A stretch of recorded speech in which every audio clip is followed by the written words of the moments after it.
The other day, I wanted to do a raid with friends, and I basically asked them if they wanted to do Trace Rifle only, to which they said yes, but two of them immediately started fighting over who was going to get Wavesplitter, which was bizarre to me because it's a weapon that came out in Forsaken, and it doesn't even have a catalyst, which already turns a lot of people off to the idea of using it, considering Navigator, Divinity, and Agger are 3 better options.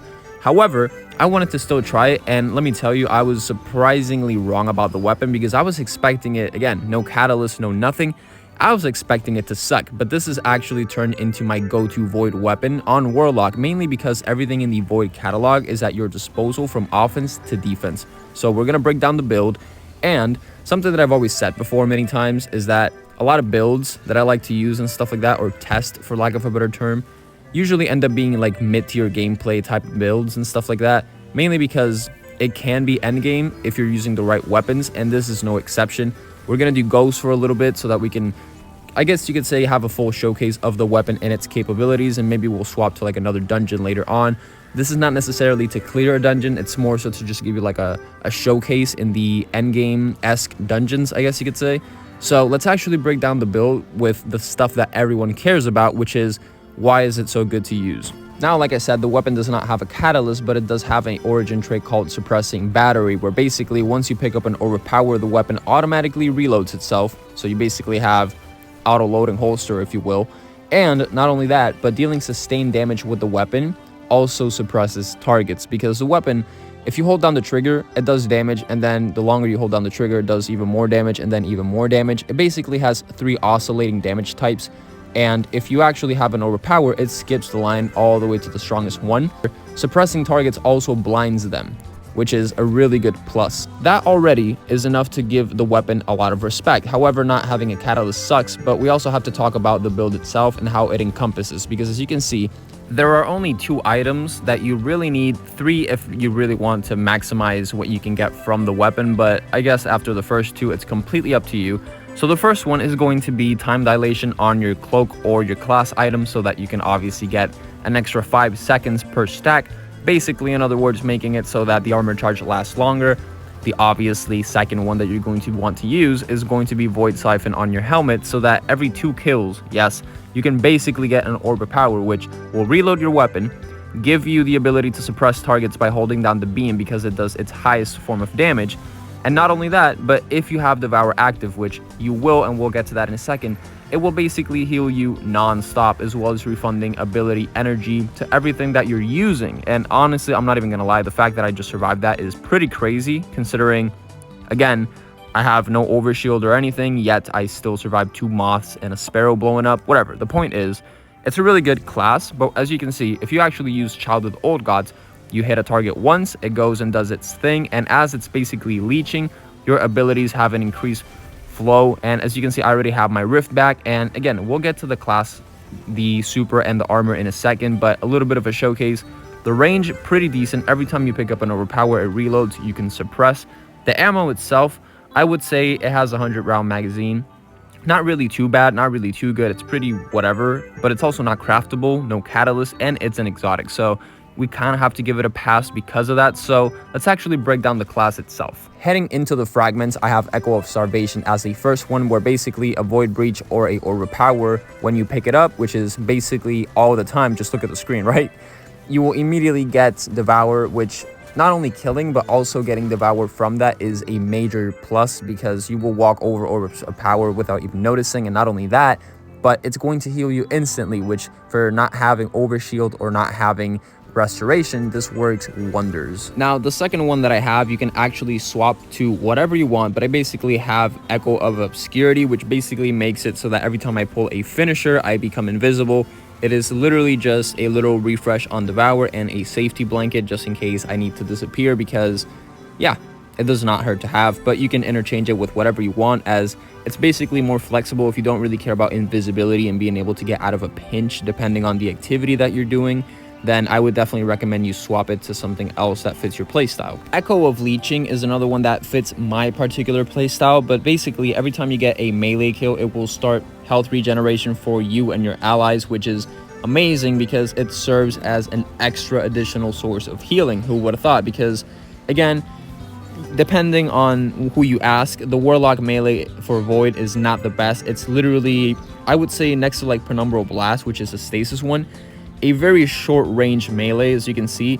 Sure, you can hit targets and whatnot, but it's not like you're really going to be benefiting as if in comparison you were using Consecration. What's it called? Arcane Needle? Yeah, Arcane Needle. That's a strand one. So because of that, this is another interchangeable one that you can swap to something that fits your playstyle. I just simply use it because I love punching and finishing a lot, so that's why I have it on, but it's another interchangeable one. And for the final one, I have Echo of Undermining. Now, I don't have it equipped in the gameplay that you are seeing because I swapped it out, but basically, Echo of Undermining makes it so that every time you throw a grenade, you can weaken targets, which now serves as your third and final weakening effect, ability, whatever you want to call it. Your third source of weakening, right? Tractor cannoning the enemies, if you want to call it that, because you have the main beam from the weapon, which if you do sustained damage, you will suppress and blind the target. If you then go and use your Child of the Old Gods, you're going to weaken the target and also leech life from them.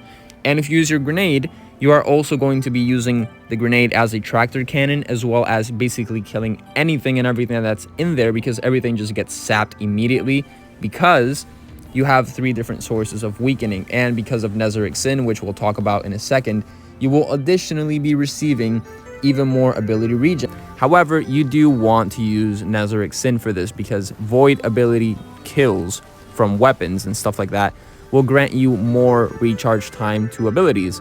And as you can see, Abyssal Extractor is, it's gonna leave now, but basically it does last and it come back very frequently.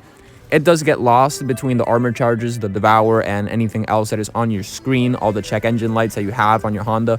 All these things are basically going to be blocking that, but just know from the Void Soul to the Healing Rift to blah, blah, blah, it's there. So you don't have to worry. It's basically, okay, if I were to describe the class, I would say that it is a safety blanket, because you have so many opportunities to get out. Like, doing melees is going to heal you. Finishers heal you and make you invisible. You have Devour. You have, on my legs, I have Recuperation, Absolution, stuff like that. So that every time I pick up an Orb of Power, I get both a little, I guess you could say, boost in health, but I also can get the health to immediately start regenerating. You can use both at the same time. They only cost 2 energy in total. Whatever, I'm not trying to sell you on that. The point is that I actually have a ridiculous amount of excuses not to die because of the class itself. Now, for the weapons, I am using a time lost, corrective measure, solely so that I can flex on the people that don't have it. I'm kidding, by the way, that's very easy to get.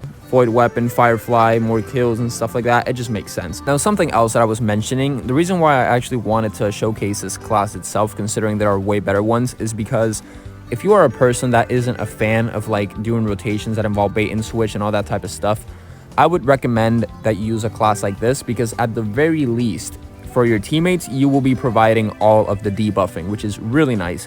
And even if you're doing it alone, if you want to use a weapon that is more on the fun side rather than the try hard endgame, I want to one phase this boss type of side, you could definitely make the argument that you can also benefit, because if you were to use something like Lament for this example, for this encounter, you would benefit because Lament is going to heal you on hits, but you're also devouring and weakening the target, or in this case, the big boss. So I'm pretty sure we are going to swap to a different dungeon after this, because again, I want to show you, because you'll see this is a class that heavily centers around range, even if you're doing a very endgame boss that's more on the tedious side, and you'll see what I mean in a second. All right, as we're basically about to start damage phase, we're very close now. I will be able to show you what I mean. So again, the class itself, it has all the good intentions, but on a boss like this, even a grenade launcher, which by the way, I don't have Envious bait and switch, I have Envious full court, which, boohoo, sucks for me. I'm going to show you what I mean. So basically, hit him with the super so that you can basically take the shield off immediately and then just empty the entire magazine. Now, this thing is not going to do that much, even though I'm hitting for decent numbers across the board. My grenade launcher simply is not the best, but here's the thing. For an encounter like this, you need to kill to get Devour, and even though the damage numbers are pretty decent for what they are, you need to constantly be getting kills, which interrupts the flow of actually DPSing. So an encounter like this, a class like this, it kind of works for Ghost of the Deep, but it works a lot better for something like, for example, Warlords, because there's more range and stuff like that. So we are going to go over there in a second. As you can see, the damage It's not really too ideal if you were in a fire team. Obviously, those would cook. The actual survivability elements of this, no well, no bubble, no none of that. Really well, only one rift. You can definitely survive and have a lot of fun with the class. However, the damage is going to be lacking. Could you make the argument that you could do a lot better damage? Of course. I'm just choosing not to because I want to focus on the class itself, because I want to have fun. I don't necessarily want to try hard. But let's actually go to Warlords now. I'm very pleasantly surprised that a weapon like Wavesplitter can be so fun without even having a catalyst. I mean, there's a lot of weapons that have catalysts that I feel like don't deserve them. Weapons that you just know that no one's using. And I think it's interesting, considering that this weapon, it actually does get a little bit more playtime. I don't even know how many trace rifles there are. I think like 7 or 8.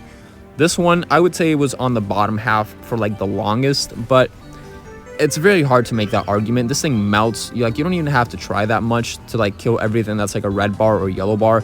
When you actually get to bosses, however, that's when you get into, you know, dangerous waters, I guess you could say, or like a more intense territory. This dude, less than a magazine, he's dead. Now, that's not necessarily the best damage, but it doesn't matter. I just kind of want to show you guys I'm dead. I'm gonna die here. Hold on. Wait. All right, there we go. Anyway, I want to show you guys. I want to show you guys what I mean. So let's just quickly grab these two. The further away I am, the more I'm gonna benefit from the GL, but I don't really care. I kind of just want to hit with trace rifle as well, see the numbers, see what's going on. In an instance like Warlords, definitely I would recommend you use this. I don't know about Ghost of the Deep. I would probably advocate more towards Vespers. Now, let's empty the magazine, do some very poor damage because I do not have bait and switch. I swear, I cannot get that thing to drop, dude. I've done so many survivals and I cannot get it to drop. Anyway, whatever.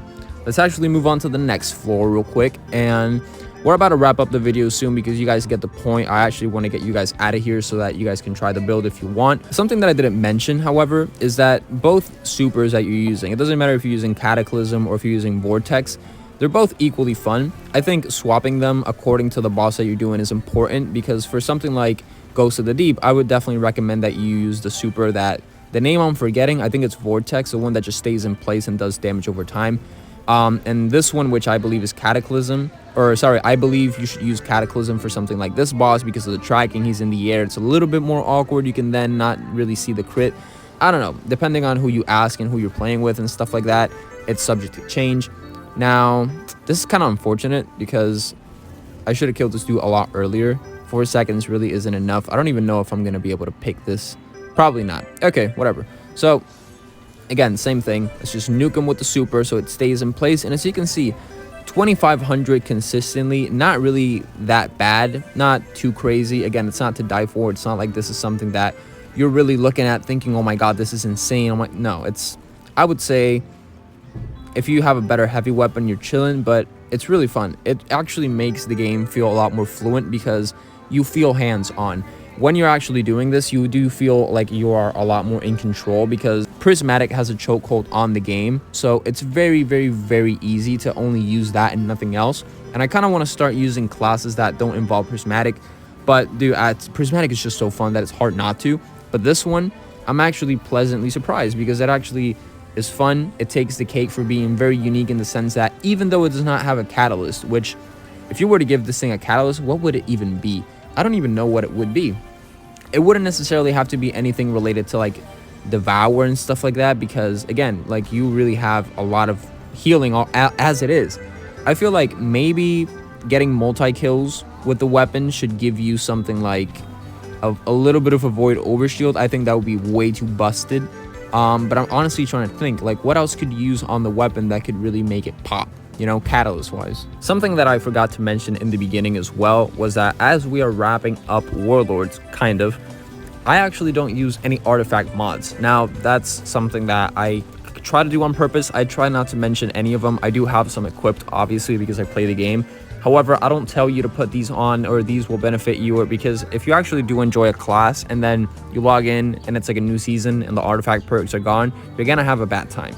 Because that happened to me a lot when Suppressive Darkness was a thing like 10, 12 seasons ago. I miss those times. But as you can see, something like Warlords works better because you can shoot the eyes, get devoured, you can kind of spread a little bit of the weakening, I guess you could say. I was gonna say the poison, I don't even know why. But let's actually get one more grenade, one melee, let's get the super and a little bit of damage.